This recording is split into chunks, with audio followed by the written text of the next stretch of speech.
Hello and welcome to another edition of It's About Money. I'm Nanette Nocon. Thank you for joining us.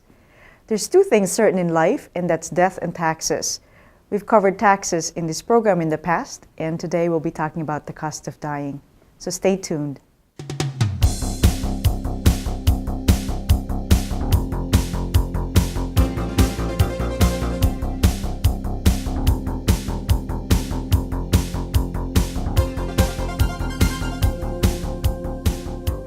Our program today is covering the cost of dying, and our guest is Ed Miller, owner of Miller Funeral Home. Thank you for being here. Yeah, you're welcome. So your family has owned the business for 117 years. 118 now. 18? Yeah. Oh my, how impressive. That's great. Yeah. It takes a particular special kind of personality to be able to do the kind of work that you do. So they tell me. That's great. Now, it's a very gloomy subject, but it's going to happen to all of us. And one of the reasons why I decided to have this show is to kind of remove some of the mysteries that one has to go through if they experience the death of a loved one. What happens like if I had somebody in my family die that I need to take care of the arrangements? What's the first thing that I should be doing? Well, the first thing I would do is to take a moment and let your feet hit the ground and not rush on into the funeral home. That'll come soon enough, and there's no reason to hurry on in. But once things have settled down, you're going to call a funeral home, you're going to make an appointment to come in to make funeral arrangements, and you're going to make arrangements to have the body transferred from wherever the place of death is back to the funeral home. And that's where you would start. I see, okay. And how does one make a selection of funeral home? Generally, people go where they've always gone. That's changing though, because there's less and less funeral homes, and the funeral home you may have gone to before isn't there anymore. Lots of people do some research about funeral homes. We get lots of inquiries about prices and what we offer for services. I'd say 10 years ago I never got a phone call about that type of information, but now probably at least a dozen times during the day we'll get people calling just to ask questions, and nobody used to question, but now they do. Oh, interesting. Now, there are less funeral homes around now. Do you know why that has happened? The small mom and pop places have disappeared. There's not enough business for them to keep the places open. They can't pay the taxes, they can't pay the employees. So what has happened is the places that remain have gotten bigger and bigger. And as the years have gone by, about 7, 8 years ago, there was a deluge of corporations buying funeral homes. Now, that has completely stopped. Most of the time they paid too much for the funeral homes they were buying, so the big conglomerates, for the most part today, are in financial straits because of what they paid for the places they purchased. So the purchasing of funeral homes has stopped. But if you go back when I started about 30 years ago. There was over 100 funeral homes in Monroe County, and now there's somewhere in the neighborhood of 55. So basically it's the little places that have disappeared, and they'll continue to disappear. It's kind of what happens with Wegmans and the local grocery store. Mm-hmm. Yes, I guess if you have a bigger place, you provide more consistency in the type of services that are offered. Maybe that's a factor, I'm not sure. But. I think you can offer more as a bigger place because you've got the resources. Funerals have changed considerably. My dad retired maybe 25 years ago, and he wouldn't recognize the business today. None of what he did do we do anymore. And electronics have changed a lot of things in our world today. We're creating and making videos and putting them to music and playing them during the calling hours or services. 5 years ago we didn't do that. So it's more pleasant rather than the really somber. The concept is it should be a celebration of somebody's life, and as hard as that may be at the time, that's truly what people should try to do if they can. Nothing's so black and white as death in this world. There's just no gray area. Somebody dies, that's it. And now you have to deal with that. And many things in life, if you don't want to do your taxes, you don't have to do your taxes by April 15th. You can file an extension. Right, sure, that's a good point. Death doesn't deal that way. Sure, yeah, it's quite really final. It's interesting you say that it is a celebration of life. My brother, when he was in his 20s, asked me, why do even people bother with funerals? Why are they crying all the time? Should be celebrating somebody's, ascension to our Maker. And I said, it's really for the people who are left behind. It's a way for them to express their grief. But it's better to be celebrating the life of the person. Yeah, when you hit the nail right on the head, it's not about the person that died, it's those that he or she have left behind, and that's where the celebration is supposed to be concentrated. So, and you need a time, you know, you got to stop and smell the roses. Everybody is so busy today. Spouses both work, children are off to school, they're into sports, there's just no time. When a death occurs, or a baptism or a wedding, it's time to take some time off and reflect upon what you like in life or what you don't like. Right. So all right. So I make a call to a funeral home. I make the arrangements. What happens when I meet with a funeral director? What discussion, kind of choices do I have to make? And what you have to decide when somebody dies is two things. One, you've got to decide what to do with the decedent who has died. You're either going to cremate or you're going to bury. Essentially, that's what you're going to do. And then the next step is what type of celebration, what type of service, what type of memorial do you want to have? So those are the two questions you're going to be asked and answered. And everybody has a different approach. Everybody wants to, most people would like to personalize a funeral today. They want it to be their special way of saying goodbye to Dad, which is different than how maybe you did it, because they don't want to be the same. Everybody'd like to be a little bit different, whatever it might be. But still the same two questions come up. What are you going to do with the person that had died? Again, cremation or burial. And then what are you going to do for services? Going to be a memorial service, going to be calling hours, going to be a party in the park. You know, what is it you're going to do? I see. Now, do people generally ask about the finances of the arrangements in advance, or do they choose what usually transpires? Because it's a tough emotional decision, because you're there. There's a sense of urgency because you have to do something right away. There's a lot of emotion in it, but then there's the financial side. I mean, most people should be planning, but on the other hand, some people aren't ready. Is the financial part of it a big decision? I mean, a big part of the decision-making process? It's good if you're making funeral arrangements to bring in more people with you, and bring your minister in. That's terrific. The more people, the better. The more ears that hear things. And if you don't know what it is you want to do, go home. Come back the next day. There's just no reason to have to proceed until you know what you want to do. In New York State, and in fact in the entire country, all funeral homes have to itemize their charges.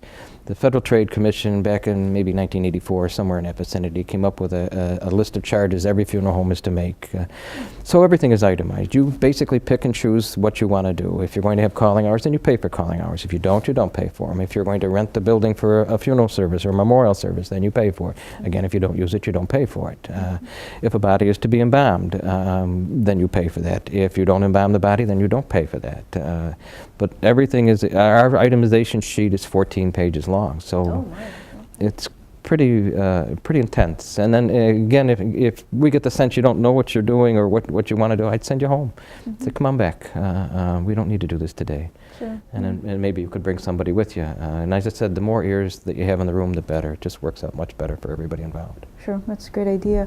Now, how do people arrange for payment? You know, I mean, sorry for my cold questions, but we are a money show. But do people charge the cost in their credit card? If it's a prepaid funeral, I'm paid essentially when the death occurs, because then we close the account out. If people have a life insurance, we'll wait for their life insurance. They can't do anything until we can get them a certified copy of a death certificate, and then they can go and apply for the insurance to go to the beneficiary. I see. Some people have a savings account, or some people have assets that they'll sell and move around. But I'll tell you, the odds honest truth today is most people are paying by credit card. They all want the airline miles. Okay. Might as well get something. Yeah, I guess. But yes, most of the time, again, I started 30 years ago. We didn't accept credit cards. I'd say probably the last 12 years we've accepted credit cards, and I'm sure more than half my payments are by credit card. I see. Okay, so it probably is a little bit more easier than to have to wait for receipts, you know, from settlement from life insurance or savings or whatever. Yeah, if you have to probate a will, or you have to, if the attorneys are involved, not that they're not wonderful people, but sometimes they're not the fastest group in town. If there's life insurance, actually life insurance works out pretty good. If it's an insurance company that's licensed in New York State, they only have 30 days in which to issue you a check from the date you made the application. Okay, all right. Well, that's great then. So it's not like the family's worried that not getting paid, not paying the funeral home and stuff. Right, actually you can, if you choose, you can have that portion of a life insurance assigned to the funeral home directly from the insurance company. I see. So say there was a $5,000 funeral, you can have $5,000 of that $50,000 policy assigned right to the funeral home, and the check we get comes right from the insurance company. I see. Okay, so that could be convenient in that way. Yeah, it's up to the family, whatever they'd like to do. It doesn't make any difference to us, to be honest. See. Now, you spoke about prepayment, which seems like the smartest thing to do, but it's kind of hard to do it. Like with my clients, when they reach the mid-70s to 80s, I encourage them to prepay their funeral expense. For one thing, the interest rate on it's not bad on the account, but the other is it removes some of the decision-making process. Am I right in that they come in and kind of select what they want? There's two types of people, or two categories of people out there. Those folks that are on Medicare and going on Medicaid, they absolutely should prepay a funeral. If they're with a social worker, the social worker will tell them to get a funeral home and prepay their funeral, because Medicaid will require it at some point. So if you're on Medicare and your assets are beginning to dwindle and you're going to be on Medicaid, that's the time to go prepay a funeral. So that's a given, and you should do it every single time. The other group of people that will prepay a funeral, they'll do it just for the reasons you say. They want their wishes carried out at the time of death, so they want to have them explained and paid for. They want to take the burden off their children so that they don't have to figure out what Dad wanted when he passes away and come up with something that maybe Dad didn't want. And the other thing is, at Miller's, we'll guarantee the price of the funeral. So if you prepay a funeral, 100% of it is paid for at the time of death. So if you wish to prepay something in today's dollars and then use it 30 years from now when you pass away, it's all covered. And it's a nice approach. And then there are other people who will just make funeral arrangements and not prepay them, but they want their arrangements all done, but they do not prepay them, which is fine. I see. So then the selections have been made by that individual. Yeah, well, and then you mentioned your clients. It really isn't your clients that I deal with. It's their children that I'll end up doing this. It's people about my age. I'm 56. People my age would be prepaying or prearranging their parents who may be in their mid-80s. That's who I end up dealing with. The individual themselves may well come in and be a party to it, but 90% of the time I'm dealing with the children of that client that you have who come in and say, no, we're getting this out of the way and we're doing it now. I see. Oh, that's interesting. Yeah, actually for me, from perspective, especially when interest rates are low and the rate on the certificate that is issued has a very high yield, I tell the clients, it's all going to happen to us, so we might as well make the decision, especially when there's a lot of children, because then what happens is, a daughter might have a different opinion than the other daughter or the son. And 50% of marriages break up today. So now you have second marriages, and all sorts of baggage comes in the door, and difficult decisions. They have a brand new state law passed back in August, and you can now assign somebody as your agent to make your funeral arrangements, just and only your funeral arrangements. Oh. That person does not have to be related to you. I see. I'm married. If I chose you to be my agent at the time of my death, you get to pick out the funeral, whatever it might be, and if my wife didn't like it, the state law says now, it doesn't make any difference. You're my agent. As long as the proper forms are filled out, you can do anything you want for my funeral, and though I have a wife and children, they have no say in it. And that's a brand new law that passed back in August, and most people aren't aware of it. Sure, but that's the first I've heard of that. you can now make somebody your agent, and where it came from is same-sex marriages and domestic partners who wanted a say in what happened to their loved one should they die. And so they really pushed it through. Otherwise, the state probably would have never done anything about this. But today, I can make anyone my agent. The agent is not financially responsible to pay the funeral either. Okay. They're only responsible to make funeral arrangements and see that there are enough assets to pay for them, but they are not their assets, not your assets, so to speak. They would be from my estate to pay for the funeral. So you're really just the agent. You do have a responsibility to make sure there is enough money there to pay for the funeral. You can't order a $50,000 funeral and have no money in the accounts. So, sure, right. So there is a financial and a fiduciary responsibility with it. But you personally are not liable to or responsible to pay the funeral bill. I see. That's a wonderful law. Is that some paperwork that someone can get, let's say, going to your funeral home and say, Yep. I want, okay. Yeah, So you come by the funeral home and we just give you the forms and you fill them out and get them notarized. And you can keep them on file with your attorney, you can keep them on file with the funeral home, you can keep them with family. And the other thing with your clients is sometimes people will put their wishes in a will, and that's the worst place you can put funeral wishes because the will isn't going to be read till the funeral's over, and right. that isn't the way you want to do it. Yeah, so that's really a smart move on the legislative part of New York to have that available. Yeah, they do some things right. Yeah, that's great. We'll be taking a quick break.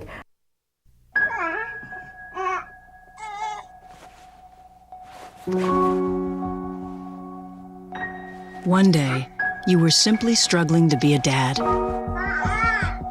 The next, you're coping with a diagnosis of childhood cancer. CureSearch.org can help.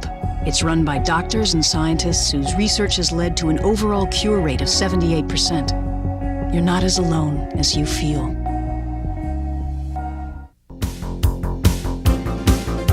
If you have any questions, please email Nanette at nnocon@aol.com.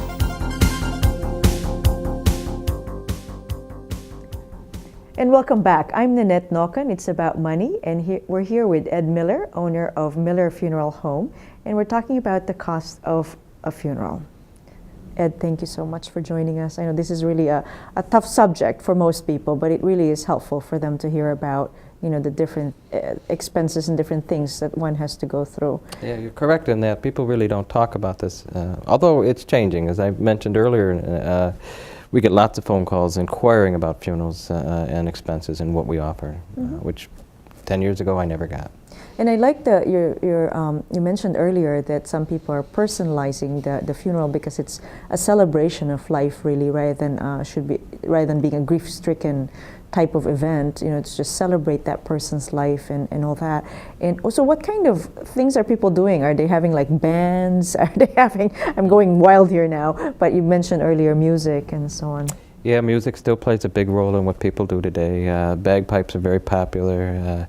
You can get from that to a military service where they play taps. Again, the video has gotten to be bigger and bigger and bigger. They play them during the services. Somebody will make almost like home movies. Pictures, obviously a big thing. Our website. The website allows you, for each individual that passes away, we open up a spot on the website where you can go, and all that person's information and pictures and photographs are in there, and then you can leave a message. It's called lighting a candle, but you can click on and light a candle, and really what you're doing is leaving the individual an email. So you can be in the Philippines, you can be in China, you can look it up and leave a message even though you can't possibly make it to the funeral. And it's gotten, the internet has gotten to be very popular. And to be honest, at some point the internet will probably replace the newspaper as a way people are notified. Now that's not going to happen tomorrow, but again, 10 years ago, I didn't have anything connected to the internet, and today it's a vital part of my business. Sure. Yeah. Actually, one of my friend's son passed away, and that's what happened.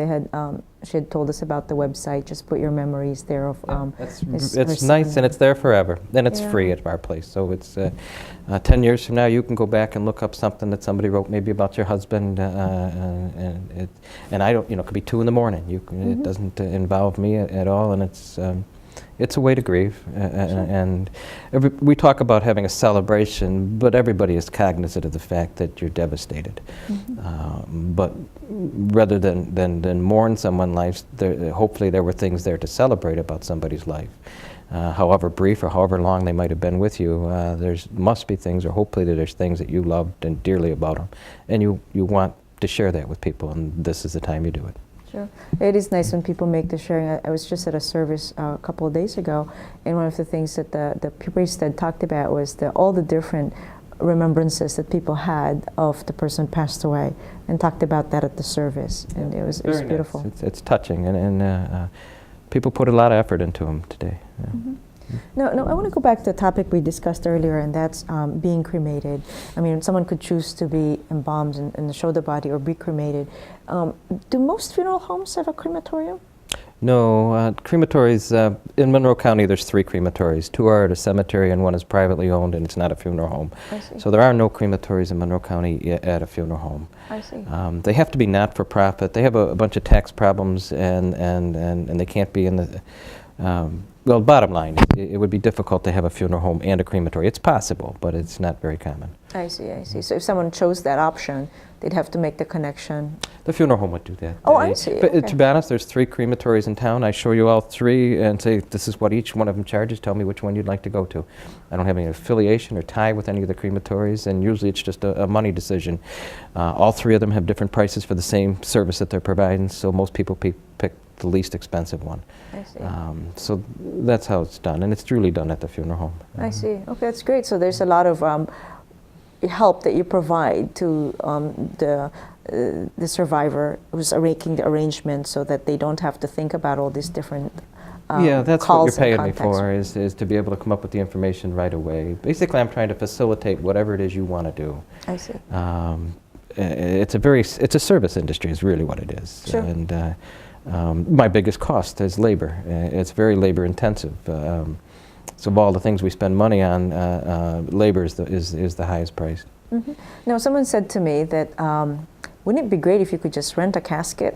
But you that's can not rent a allowed. Is that allowed? Mhm. Oh, is that right? Yeah. Okay, I didn't know it. The interior of the casket comes out, and generally you would rent a casket and a cremation would follow, so you'd have calling hours. I see. So what happens is the casket comes apart, and the entire interior comes out, and that's what's cremated with the individual when we go to the crematory. And then a new insert is placed in the rental casket. I see. Oh, okay. I was just kidding. I didn't No, you realize can- that you was can the do that. case.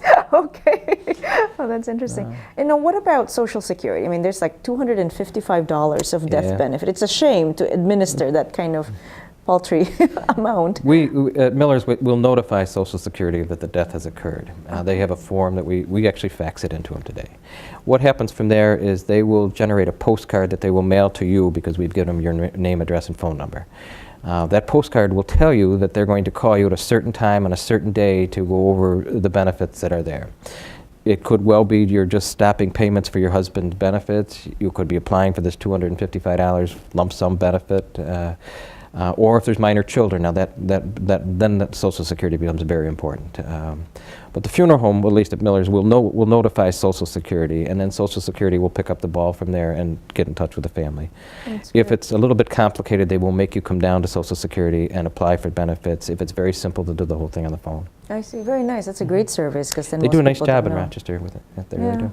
Oh, that's really great. Now, what about death certificates? The price of death certificates have gone up in the last couple of years. Well, it's just Monroe County, by the way. If you Okay. pass away in Livingston County, they're still $10. Oh, I see. Okay. Monroe County has raised the price of a death certificate to $30. Right. And that's the legal limit that they can charge. I see. You need a certified copy, has a raised seal on it. Some people will call it an original death certificate. You'll need them for anything that's in the person's name who died that you're going to remove his name from or her name from. Be it a car or to cash life insurance in, sell a house, but anything that you have title to and your name appears on and you pass away, you're probably going to need a certified copy of the death certificate. But there's another trick to it. Many places will give them back to you. They want to make a Xerox of it. They'll mark the Xerox that they have seen a certified copy, and you can go on and use it someplace else. And I always tell people, don't get too many, because you can always get more. Right, because the cost is the same. It's just Exactly. the It's $30 convenience. whether you buy it today or next month or 2 months from now. So don't get too many. Just get what you think you need. And if you need more, you pick up the phone, you call me, I'll have it same day or next day. Right, So. right. Actually, it's great. For the clients that I help out, what I tell them is I'll request for the certificate back from the company. So hold off on, making the claim from all different firms. Insurance companies and annuity companies generally want to keep the original, but investment companies will return it, which is nice, because $30 is not a lot, but still, why pay for more All of a than sudden you you have get 10 to? death certificates, you've spent $300. So Sure, it's, right. and nobody needs it. Everything's expensive. And many of these people are on fixed incomes at this point. So $30 to somebody working might not be nearly as much money as $30 to somebody whose income is not going to be increasing. Sure, absolutely. And you're right, if it's 10 of them and you end up only needing 3, it's just a waste of money. What are you going to do with them? You can't take them back, by the way. Right. Oh, yeah, right. There's no refund. Correct. Yeah, there's no return on that. That's pretty interesting. Now, what about the memorials? How is that done? Who's responsible for that? I'm not sure. The question there is people wanting to give money to a charity. Is that what you're saying? Right. If you pick out a charity, or 2 or 3, it doesn't make any difference. What we'll do at the Millers is create an envelope with a label on it so that you can take the envelope, put a check in it, fill out the envelope. On the envelope you would put down who it's for, whom in that family you'd like the charity to acknowledge it to, and then you put your check in there. When you mail it in 2 or 3 weeks' time, the charity, say it's American Cancer Society, the cancer will send a list to the individual designated on the envelope of those that contributed. And everybody who's on that list should get a thank you note, because you'll need to acknowledge to them that you know the gift was sent.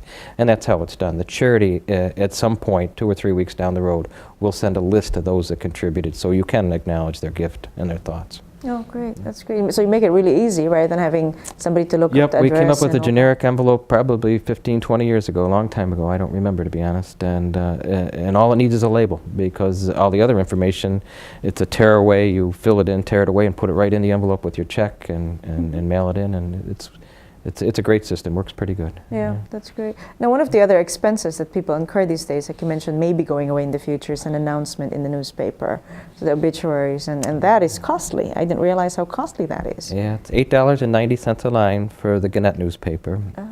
Every town and city is different. Syracuse and Buffalo, it's over $50 a line for the New York Times. And I'd say most people just put it in the paper one time now. Maybe where people years ago would run it 2 or 3 times. Many times I just put it in the paper one time. The average notice probably runs $200, somewhere there, $250.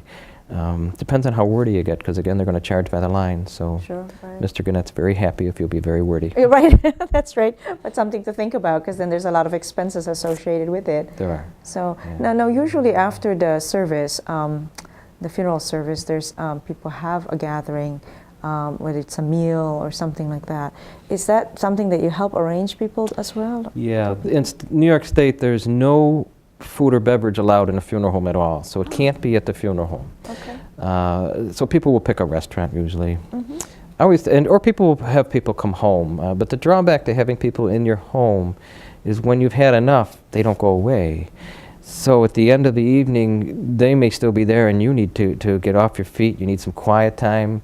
So if you have it in your own home, you give that up, because people will leave when they're ready to leave. If you have it at a reception place, and there are lots of places in Rochester, in Henrietta where we're located, there's a lot of places people can go and hold a reception. The biggest problem in planning a reception is nobody knows in advance how many people are coming, and every restaurant wants to know how many people are going to be there, and you don't know the answer to Sure. that. Can take for a reservation. I had counted the service. Yeah, someday they'll figure out a way to do that. Perhaps, yeah. Right. Now, so we talked about the expense and also, I mean, the process that one goes through in the selections when they're with you at the funeral home. Then what happens, at the cemetery? Do you help them make arrangements for that as well? Or, I mean, sometimes people buy their plots, but others don't. Yeah. We'll send you to the cemetery. In all honesty, cemeteries all have their own sales force. And picking out a grave at a cemetery, could be that you want to be near a tree or a pond. It's really a subjective thing. I don't want to pick out the grave. Unless people don't care, and you can just pick out an at-need grave, they would call it, and it'll be the next grave in a line. So if they really don't want to go to the cemetery, they really don't have to. We can truly do this on the phone, but most people will go because they're looking for some type of particular setting. And the cemetery is more than happy to show them what they have and how much it is and that kind of thing. So then when they visit, it's a place that they would like to. Yep, and people change. People will sit here today and say, I'm never going to the cemetery, I don't go to the cemetery. And 10 years from now, just like everything else in your life, you change. And now it's the time I do go sit there, and I leave a stone on his grave, as many people will do, as a remembrance. I was here, I did talk to you. Sure. Okay, that's interesting. One of my clients had 8 children, and her husband predeceased her.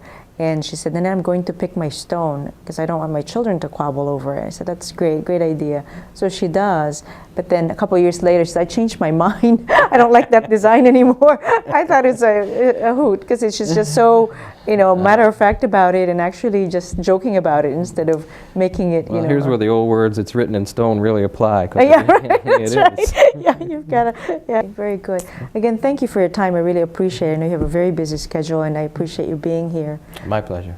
And thank you, our audience, for joining us today. Our guest is Ed Miller, owner of Miller Funeral Home. Until next time, I'm Nanette Nocon.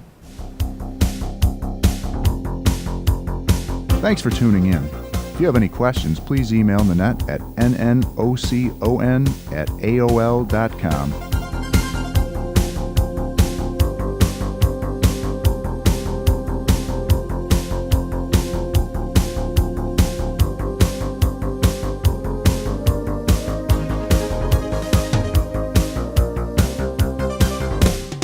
Following production was produced through Penfield Community Television in Penfield, New York.